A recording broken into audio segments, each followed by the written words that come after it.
बिस्मिल्लाहिर्रहमानिर्रहीम। अस्सलाम वालेकुम दोस्तों, एक नई वीडियो के साथ हाजिर हैं। चले अपनी वीडियो स्टार्ट करते हैं। बहुत से दोस्त ये पूछते हैं कि क्या पाकिस्तान J10C चाइना से परचेज़ करेगा। मेरा उनको हमेशा एक ही जवाब होता है कि मेरा नहीं ख्याल कि पाकिस्तान J10C की तरफ जाएगा। मेरे ज़हन में चंद सवालात हैं। बहुत से दोस्त ये कहते हैं कि जी हमने किससे सुना, उससे सुना, इतने सोर्सेज वाले बंदे से सुना, हमने फ़लाने फोरम पर पढ़ा, हमने किसी ने वीडियो में देखा, किसी ने ये देखा, हकीकत TV ने बता दिया। मैं उन सब को एक ही जवाब देता हूँ कि भाई ऐसा नहीं हो सकता, मेरा ज़हन इसको नहीं मानता। उसकी क्या वजूहात हैं? मेरे ज़हन के पीछे जो कुछ क्वेश्चंस हैं जो आज मैं आपके सामने रखूंगा, जिनकी बेस के ऊपर मैं ये समझता हूँ कि पाकिस्तान J10C की तरफ नहीं जाएगा। सबसे पहले ये तो ये बात कि J10C आप उस वक्त लें कि जो एक ऐसा काम जो आपका F-16 नहीं कर सकता और जो एक ऐसा काम जो आपका JF-17 थंडर नहीं कर सकता, फिर आप J10C की तरफ जाएं, क्योंकि ये दो ऐसे जहाज हैं जिन्होंने आपके साथ लॉन्ग टर्म में चलना है। मिराजेस आपने फेज आउट कर देने हैं, F7 आपने फेज आउट कर देने हैं, JF-17 थंडर और F-16 आपके साथ लंबे अरसे तक चलेंगे। और इसके अलावा भी कुछ ऐसी वजूहात हैं जिनकी बेसिस के ऊपर मैं ये समझता हूँ कि अब शायद पाकिस्तान एयरफोर्स जो है इसकी तरफ नहीं जाए। सबसे पहली वजह इंजन। अब इंजन जो है AL-31 जो कि इस वक्त चाइना के J10 यूज कर रहे हैं। अब आप कहेंगे कि चाइना के J10 जो है वो तो WS-10 भी यूज कर रहे हैं। WS-10 तो बिल्कुल एक नया इंजन है, अभी तो उसका चाइना को खुद इतना नहीं पता कि उसकी लाइफ कितनी होगी, उसका एक पूरा साइकिल जो है वो कितनी देर में कंप्लीट होगा, उसका ओवरऑल अभी मेरा नहीं ख्याल कि चाइना ने एक भी उसका ओवरऑल किया होगा। जबकि AL-31 या AL-41 वो तो एक मैच्योर प्लेटफॉर्म्स हैं जो कि SU-27, SU-30 और उसके बाद J-20 तक में यूज हो रहे हैं। J-10 में भी सबसे ज्यादा यही इंजन यूज हो रहे हैं। तो आप कह सकते हैं कि जी ये मैच्योर इंजन है, इनको पाकिस्तान ऑफ द शेल्फ ले लेगा रशिया से और अपने J-10 में लगा लेगा। WS-10 को मैं बिल्कुल नहीं समझता कि पाकिस्तान उसकी तरफ जाएगा, खासतौर पर इतनी अर्ली स्टेजेस में। अब AL-31 या AL-41 परचेज करने के लिए भी पाकिस्तान के पास उसका पूरा सिस्टम होना चाहिए ओवरऑल का, क्योंकि पाकिस्तान ऐसे तो नहीं एक इंजन खरीद लेगा कि जिसका उसके पास कोई भी सिस्टम ना हो, जिसके उसके पास कोई भी नो हाउ ना हो, वो उसको पूरा इकोसिस्टम जो है उसको परचेज करेगा और इंजन जब वो इंडक्ट करेगा जो J-10 के साथ आएगा तो वो उसकी तमाम चीजें अपने पास अपने मुल्क के अंदर उसको करने की सलाहियत पहले हासिल करेगा, फिर उस इंजन को अपनी एयरफोर्स के अंदर इंडक्ट करेगा। तो पहला तो ये हो गया इंजन। उसके बाद मैं आता हूँ J-10 की रेंज JF-17 थंडर से ज्यादा है। क्यों ज्यादा है? बड़ा जहाज है, ज्यादा फ्यूल कैरी कर सकता है, लेकिन एक बात ज़हन में रखें, इसका इंजन भी बड़ा है, ये ज्यादा फ्यूल कंज्यूम करेगा। और JF-17 थंडर के ऊपर आप रिफ्यूलिंग प्रोब लगा के उसको एयर रिफ्यूल कर सकते हैं। चलें, उसके अलावा भी अगर इंटरनल फ्यूल की बात की जाए तो J-10 जो है वो JF-17 थंडर से ज्यादा फ्यूल लेके जा सकता है और ज्यादा देर उसका लॉइटर टाइम है और ज्यादा देर वो हवा में रह सकता है।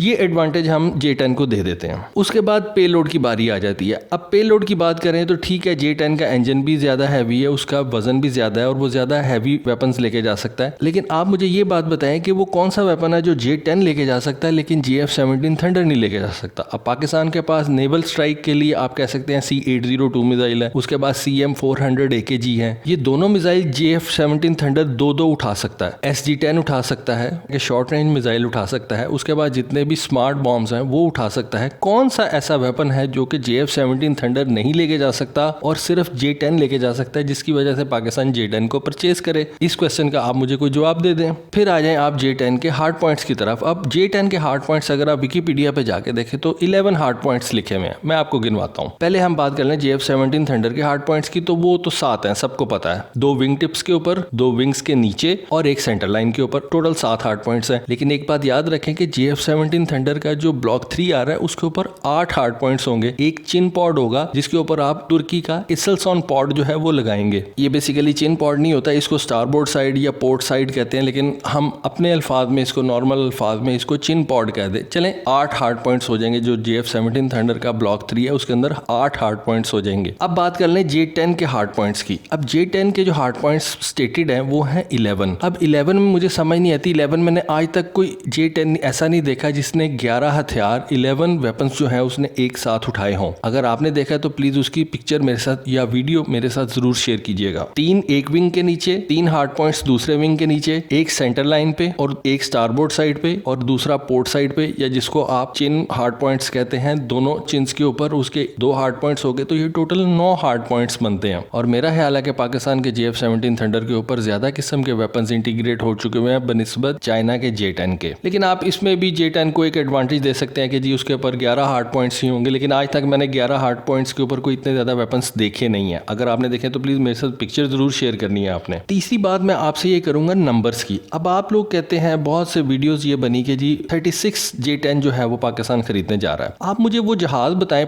पाकिस्तान एयरफोर्स का जो सिर्फ पाकिस्तान के पास 36 के नंबर में है। जब पाकिस्तान ने F-16 परचेज किया था तो पहली दफा 40 परचेज किए थे, लेकिन उस वक्त भी पाकिस्तान एयरफोर्स का ये प्लान था कि हमने इसको 100 प्लस लेके जाने हैं। टू बी एग्जैक्ट मेरा ख्याल है 120 प्लस लेके जाने थे पाकिस्तान एयरफोर्स, लेकिन कुछ पॉलिटिकल रीजंस की वजह से आज पाकिस्तान सिर्फ 80 प्लस F-16 के ऊपर खड़ा है। लेकिन 36 का नंबर मेरा नहीं ख्याल कि पाकिस्तान एयरफोर्स का कोई भी ऐसा जहाज हो जो सिर्फ 36 के नंबर में आया हो। हाँ, अगर आपको कारगिल वॉर याद हो तो उसमें मुसफ़ अली मीर साहब गए थे चाइना। डेफिनेटली उस वक्त आपको पता है कि पाकिस्तान के ऊपर पाबंदियां थी और नए F-16 नहीं आ रहे थे, अमेरिका ने रोके हुए थे, हमारे पास सिर्फ मिराजेस थे या F-7s थे। तो उस वक्त मुसफ़ अली मीर साहब गए थे चाइना और वहाँ से वो 40 F-7 PGs लेके आए थे। PGs जो हैं वो भी आपको पता है कि F-7 ही की किस्म है, ठीक है एडवांस है, लेकिन अल्टीमेटली वो है F-7 ही। इसलिए मैं कहता हूँ कि पाकिस्तान एयरफोर्स कोई ऐसा जहाज आज तक नहीं ले सका। आज तक आप ये देखते हैं लोग वीडियोस बनाते हैं कि पाकिस्तान ने इतने ज़्यादा पुराने मिराजेस ले लिए, ठीक है वो कैनिबलाइजेशन के लिए होते हैं, यानी कि स्पेयर पार्ट्स के लिए होते हैं, लेकिन इवन देन आज भी पाकिस्तान एयरफोर्स पुराने जहाज ले रही है और जो उसके पास टाइप है, मसलन मिराज 3 की एक टाइप है, तो वो आज भी उसको इंडक्ट कर रही है। हमने जॉर्डन से पुराने F-16 परचेज कर लिए। जो टाइप पाकिस्तान एयरफोर्स परचेज करती है उसका वो नंबर इतना थोड़ा नहीं रखती, वो उसको बहुत ज़्यादा नंबर्स में इंडक्ट करती है। F-16 हमें पुराने मिले, हमने इंडक्ट कर लिए। मैं आज भी कहता हूँ कि आज भी हमें पुराने F-16 और मिलेंगे, पाकिस्तान एयरफोर्स उसको और इंडक्ट कर लेगी, शर्त ये कि अमेरिका उसमें कोई रखना ना डाले। तो ये 36 का नंबर तो मेरी समझ से बाहर है। हाँ, 2020 के अंदर आप ये कहें कि पाकिस्तान J-10C 36 लेगा और उसके बाद फिर 2025 में 36 और लेगा और फिर 2030 के अंदर J-10C और लेगा और टोटल नंबर जो है वो 100 से ऊपर लेके जाएगा, तो मैं ये मानने से कासर हूँ कि एक तरफ तो पाकिस्तान एयरफोर्स जो है वो प्रोजेक्ट अज़म की तरफ जा रही है, 5th जनरेशन जहाज़ों की तरफ जा रही है, दुनिया 6th जनरेशन जहाज़ों की तरफ जा रही है, और पाकिस्तान 2020 के अंदर J-10C परचेज कर रहा है और अल्टीमेटली उसका नंबर जो है उसने 100 पे लेके जाना है या 200 पे लेके जाना है और उसके लिए उसको 15 साल लगेंगे और वो 2020 में ये प्रोग्राम शुरू कर रहा है, मेरा नहीं ख्याल। दूसरी बात, एक मैंने इंजन की बात की थी, एक और ऐसा जहाज है, अगर पाकिस्तान ने कोई जहाज अगर चाइना से लेना भी है तो मेरा ख्याल है कि वो J-31 है। J-31 में जो इंजन यूज होता है पाकिस्तान वो इंजन ऑलरेडी यूज कर रहा है। इंजन की कॉस्ट बचेगी और बहुत सी आपकी मेंटेनेंस की कॉस्ट बचेगी और ये लॉजिकल भी है कि आप 2020 के अंदर एक J-31 को खरीदे जो कि एक 5th जनरेशन का जहाज है, 2 इंजन वाला है, बड़ा जहाज है, ज्यादा फ्यूल लेके जा सकता है, ज्यादा पेलोड उठा सकता है, इंटरनल वेपन्स बे के अंदर वो वेपन्स लेके जा सकता है और हर तरह से J-10 से जबरदस्त जहाज है और उसका जो इंजन है वो पाकिस्तान ऑलरेडी यूज कर रहा है। इतने कम नंबर के अंदर तो PF किसी सूरत में नहीं लेने लगी, किसी सूरत में नहीं लेने लगी। अब एक रीजन मेरे ज़हन में आती है, एक रीजन में आपके आर्गूमेंट को अगर देखूं तो आपके आर्गूमेंट को सिर्फ एक रीजन जो है वो तकवीत देती है कि पाकिस्तान अगर 36 के नंबर में J-10 ले रहा है तो शायद ये वजह हो सकती है कि इस वजह से ले। वो रीजन क्या है? वो थोड़ी सी जियोपॉलिटिक्स से ताल्लुक रखती है। देखें, आपको पता है गिलगित बल्तिस्तान के ऊपर इंडिया की नजर है, क्यों हमला करना चाहता है? CPEC को रोकना चाहता है। CPEC को बेसिकली अमेरिका और इंडिया मिलकर रोकना चाहते हैं। अमेरिका का निशाना BRI है, बेल्ट एंड रोड इनिशिएटिव, और उसका स्पीयर हेड है CPEC। अमेरिका चाहता है कि BRI कंप्लीट ना हो, अगर उसको उसने कंप्लीट होने से रोकना है तो उसने CPEC को रोकना है। CPEC को रोकने के लिए उसको इंडिया की मदद की जरूरत है। तो पिछले दिनों में औरिया मकबूल जान साहब को सुन रहा था, उन्होंने कहा कि इस वक्त जो रीजन है हो सकता है कि अगले 1 या 2 महीने के अंदर अंदर जंग के बादल उनको वो कह रहे थे कि मुझे नजर आ रहे हैं। उसकी वजह यह है कि पाकिस्तान की फौज ये समझती है कि there is a serious concern and serious threat of war within 1.5 month. अच्छा, उसकी एक 2 रीजंस हैं। एक तो रीजन ये है कि ये वॉर जो है it is not only Pakistan, it's war of region, इलाकाई जंग होगी, क्योंकि पाकिस्तान की जंग जो है ये 5 घंटे के अंदर रुकवा देंगे अगर ये वाकई सिर्फ पाकिस्तान की जंग हुई।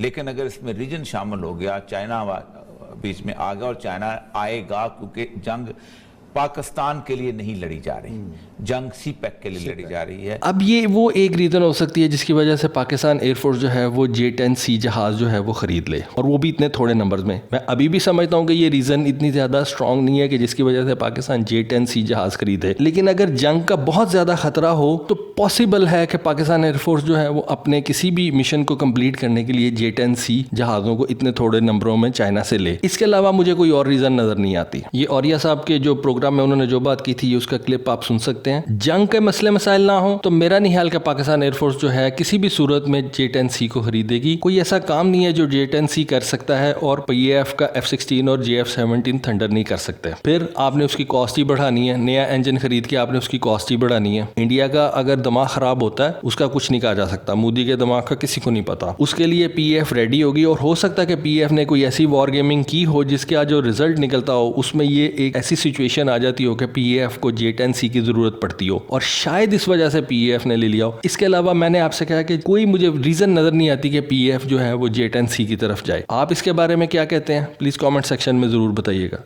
Thank you, Allah Hafiz.